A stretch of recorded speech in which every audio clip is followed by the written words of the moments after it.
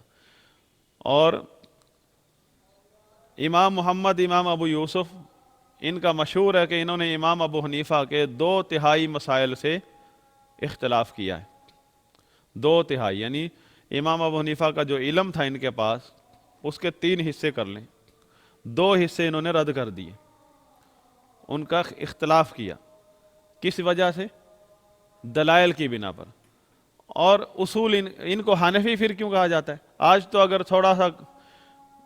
ایک مسئلہ کوئی آدمی رفع الیدین شروع کر دے، اس کو حنفیت سے نکال دیتے ہیں، صرف ہاتھ نیچے نہیں باندھ رہا ہے، سینے پر باندھ لے تو اس پر فتویٰ لگا دیتے ہیں، تو یہ حنفی نہیں رہا ہے۔ اور انہوں نے 2/3 مسائل کا اختلاف کیا، پھر بھی ائمہ میں شمار ہوتا ہے، احناف ائمہ میں۔ اصل میں سوچنے کا معیار بھی بدل گیا لوگوں کا۔ یہ حنفی کیوں کہلاتے ہیں؟ کہ یہ محقق ہیں، امام ابو حنیفہ رحمہ اللہ کے طریقے پر ہے، محقق مقلد نہیں ہے، اور لیکن یہ دلیل کے پابند ہیں، اپنا مجتہد ائمہ ہیں، لیکن یہ اصول جو ہیں نا تحقیق کے، ان کے امام ابو حنیفہ رحمہ اللہ والے ہیں۔ اور یہ ابن حجر، امام نووی، یہ کسی فقہ کے پابند نہیں ہیں، قرآن و حدیث سے مسئلہ لیتے ہیں، تحقیق مجتہد علماء میں سے، لیکن ان کو شافعی کیوں کہا جاتا ہے؟ امام شافعی کے اصول تحقیق بالکل ان کے بھی وہی ہیں، یہ بھی تحقیق کرتے ہیں اور قرآن و حدیث سے ڈائریکٹ لیتے ہیں۔ ابن تیمیہ، ابن قیم، ابن باز تو آج کے دور کے اہل حدیثوں کے علماء میں شمار ہوتے ہیں۔ اور یہ حنبلی کیوں کہا جاتا ہے ان کو؟ حنبلی، حالانکہ انہوں نے فقہ حنبلی کی کتنے مسائل کی مخالفت کی ہے۔ محمد بن عبد الوہاب رحمہ اللہ، ان کو بھی حنبلی حنبلی ہیں، لیکن انہوں نے کتنے مسائل کو رد کیا ہے فقہ حنبلی کے۔ خود امام ابن قیم نے، ان کی کتاب ہے اعلام الموقعین، 4 فقہ کی فہرست تیار کی ہے اس کی کتاب میں، 4 جلدوں میں،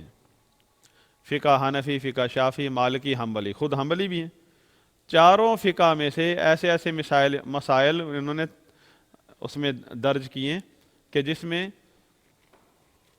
کسی مسئلے میں پوری آیت کی مخالفت ہو رہی ہے، کسی میں حدیث کی مخالفت ہو رہی ہے، کسی میں آدھی آیت کی مخالفت ہو رہی ہے اور آدھی آیت پر عمل ہو رہا ہے، اور 4 فقہ کے وہ مسائل انہوں نے وہاں زیر بحث لائے ہیں۔ اور اس کا مطلب یہ نہیں کہ یہ فقہ کے خلاف ہیں یا ائمہ کے خلاف، بلکہ خود امام ہیں، مجتہد ہیں، محقق ہیں، حنبلی اس لیے ہیں کہ اصول تحقیق ان کے احمد بن حنبل رحمہ اللہ والے ہیں۔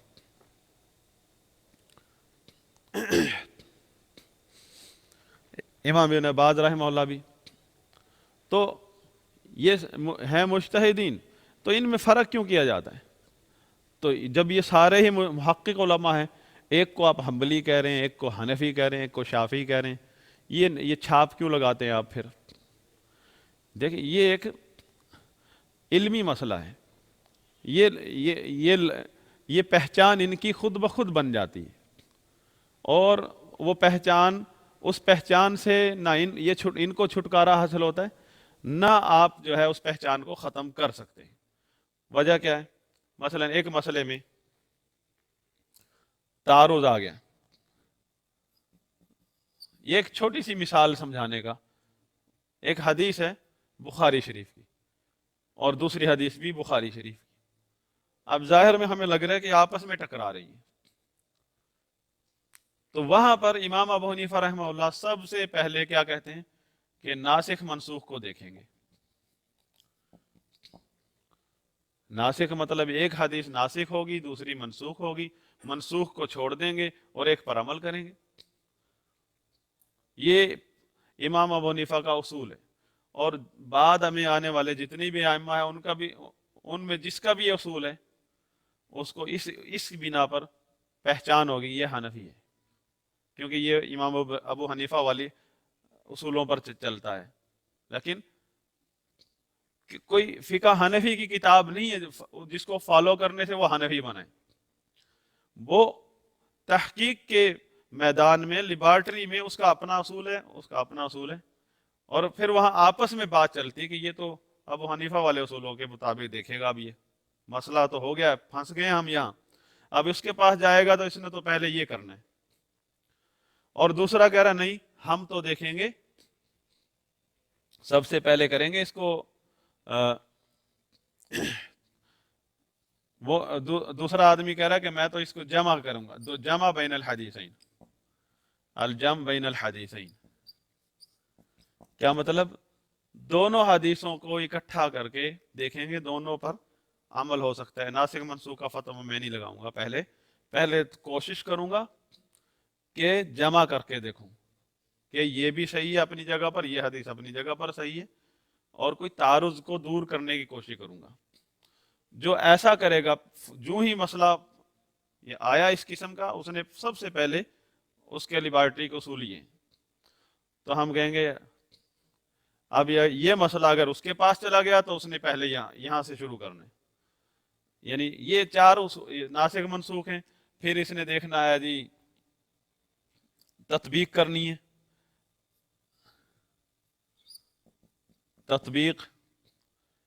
تیسرے مسئلے پر آئے گا، وہ دیکھے گا جمع کرے گا اس میں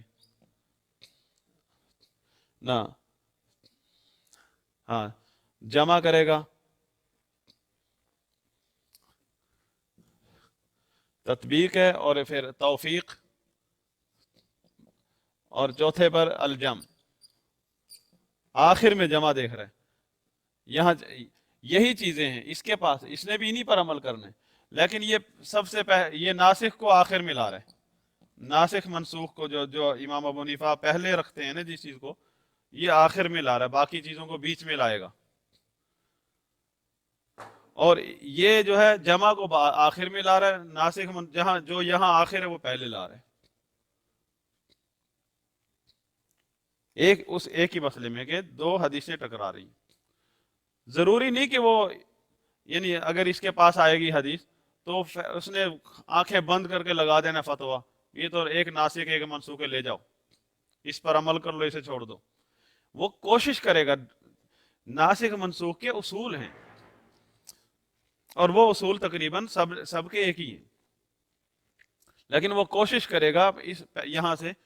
کہ پہلے ناسخ کو ڈھونڈنے کی کوشش کرے گا، نہیں ملا تو وہ بھی اس پہ آخر میں یہی آئے گا جہاں سے اس نے شروع کیا، لیکن یہ بھی اسی طرح یہ آخر میں وہیں پہنچے گا جہاں سے ابو حنیفہ رحمہ اللہ نے شروع کیا، این ممکن ہے کہیں یہ نہ ہو، اس سے یہ ہو جائے، یہ نہ ہو تو یہ ہو جائے، آخر میں یہ ہوگا، اور اسی طرح یہ، تو اسے جو یہ اصول اپنائے گا اسے کہیں گے یہ حنفی ہے، جو یہ اصول اپنائے گا اسے کہیں گے حنبلی ہے، یا کہیں گے شافعی ہے۔ تو اس طرح بہت سارے بیچ میں ایسے ٹیکنیکل مسائل ہیں اصولی تحقیق کے، جہاں راستے پہچان بن جاتے ہیں پھر وہ کہ یہ تو حنفی ہے، یہ شافعی ہے، یہ مالکی ہے، اور سارے کیا کر رہے ہیں، سارے ہی لیبارٹری کے سائنسدان ہیں، سارے تحقیق میں لگے ہوئے ہیں، کوئی ایک لکیر کے فقیر نہیں کہ وہ پیچھے سے کوئی کتاب آ رہی ہے مسائل کی، اس پہ ہم اس میں دیکھ کر کہتے ہیں کہ یہ فتویٰ چلے گا جی ابو حنیفہ کا فتویٰ ہے، ایسا کچھ نہیں آئمہ، ان آئمہ کے نزدیک یہ قرآن و حدیث سے صاف شفاف تحقیق کر کے مسئلہ پیش کرتے ہیں سارے آئمہ کرام۔ تو یہ وہ آئمہ ہے جو آئمہ مجتہدین، ان کو جو ماحول ملا ہے، جو آئمہ ملے ہیں، ان کا علم جو ہے نا وہ انہوں نے تابعین سے پڑھا ہے، تابعین تبا تابعین بکثرت سے ان کو ملے ہیں جو صحابہ کے ڈائریکٹ شاگرد ہیں۔ تو اس لیے ان کا جو ایک لیول ہے نا اس تک کوئی پہنچ نہیں سکتا۔ جیسے صحابہ نے جو نبی صلی اللہ علیہ وسلم کی صحبت پائی ہے، بعد والے سارے قیامت تک محنت کرتے رہے، اس مقام تک نہیں پہنچ سکتے، نہ وہ سوچ ان کو نصیب ہو سکتی جو صحابہ کی تھی ایک۔ ایسے ہی ہے نا، اسی طرح بعد میں آنے والے ان لوگوں کے علمی مقام تک اس طرح نہیں پہنچ، چاہے کتابیں ان سے زیادہ لکھ مارے، تحقیق کام میں وہ آگے گزر گئے، آگے بہت کام کیا، ان کو کام کرنے کا تھوڑا وقت ملا، لیکن جو ان کا ایک علمی مقام ہے اس تک دوسرے نہیں پہنچ سکتے۔ اور یہ جو ہے آئمہ، یہ قیامت تک آئمہ جو ہے، آئمہ تحقیق جو ہے وہ رہیں گے، ہر دور میں ہیں۔ تو یہ کیا کرتے ہیں سارے آئمہ؟ یہ اجتہاد کرتے ہیں، اور اجتہاد یعنی اس کے اصول و ضوابط ہیں۔ یہ نہیں ہے کہ قرآن کی آیت لے لی اپنی سوچ سے، حدیث کا ترجمہ دیکھ لیا اپنی سوچ سے، یہ اجتہاد کے خلاف ہے۔ تو اس کے بعد آتا ہے متبع اور مقلد کا نمبر۔